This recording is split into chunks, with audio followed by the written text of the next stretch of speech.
mari kita berbicara mengenai ekonomi kreatif. Untuk memulainya, mari kita berbicara mengenai definisi dan konsep dasar ekonomi kreatif itu sendiri. Ekonomi kreatif merupakan kegiatan ekonomi yang mengandalkan ide, kreativitas, inovasi, dan pengetahuan untuk menciptakan produk atau jasa yang memiliki nilai tambah. Di Indonesia sendiri, ekonomi kreatif memiliki 17 subsektor prioritas. Di antaranya, yang pertama ada aplikasi dan pengembangan permainan, berfokus pada pembuatan aplikasi serta game berbasis digital. Desain interior untuk perancangan tata ruang. Desain produk berfokus untuk merancang produk yang lebih menarik. Desain komunikasi visual, pembuatan media visual untuk menyampaikan informasi. Fashion bergelut pada industri pakaian, aksesori, dan gaya busana. Video animasi film memproduksi karya audiovisual untuk hiburan. Fotografi berfokus pada jasa dan karya pengambilan gambar. Kria, pembuatan produk kerajinan tangan yang bernilai jual. Kuliner, pengolahan makanan dan minuman menjadi produk bernilai. Musik, subsektor yang berfokus pada penciptaan, produksi, dan pertunjukan karya musik. Penerbitan, fokus utamanya adalah produksi dan mencetak. Periklanan, pembuatan strategi dan media promosi. Seni pertunjukan berfokus pada pertunjukan seni budaya Indonesia. Seni rupa menghasilkan karya seni visual. Televisi dan radio, produksi penyiaran informasi dan hiburan. Riset dan pengembangan menciptakan inovasi baru. Arsitektur merancang bangunan. Dari ke-17 subsektor tersebut, pembahasan utama pada kesempatan kali ini adalah subsektor kuliner. Subsektor kuliner sendiri merupakan bagian dari industri ekonomi kreatif yang berfokus pada proses pembuatan, pengolahan, pengemasan, hingga penyajian makanan dan minuman.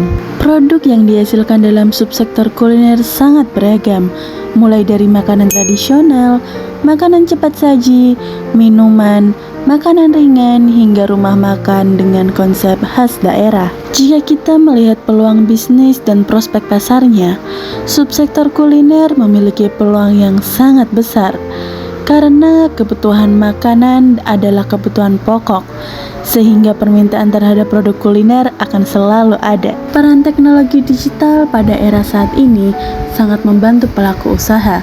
Hal itu untuk mempromosikan produk, menerima pesanan online, hingga membangun hubungan lebih dekat dengan pelanggan. Subsektor kuliner juga memberikan kontribusi terhadap perekonomian. Usaha kuliner dapat menyerap tenaga kerja, menggerakkan rantai pasok bahan baku, mendukung petani, pedagang, dan distributor, serta meningkatkan perputaran ekonomi di masyarakat. Hal tersebut memiliki arti. Ketika usaha kuliner berkembang, dampaknya tidak hanya dirasakan oleh pemilik usaha, tetapi juga oleh banyak pihak lain di sekitarnya. Minangkabau bukan hanya terkenal dengan budayanya, tetapi juga kulinernya yang mendunia. Inilah rendang. Pagi Sore merupakan salah satu jaringan restoran Padang paling populer di Indonesia. Restoran ini terkenal karena kualitas rasa yang konsisten, tempat yang bersih dan nyaman, serta penyajian hidangan yang mewah. Berdiri sejak tahun 1973 di Palembang, Sumatera Selatan, oleh dua sahabat, Haji Lismar dan Haji Sabirin. Bahkan restoran ini memiliki fakta unik tersendiri, yakni pada tahun 2003 manajemen perusahaan ini berpisah. Hal ini melahirkan dua versi Pagi Sore, yakni logo merah yang dikelola oleh keluarga Sabirin dan logo hijau yang dikelola oleh keluarga Lismar. Namun keduanya tetap otentik.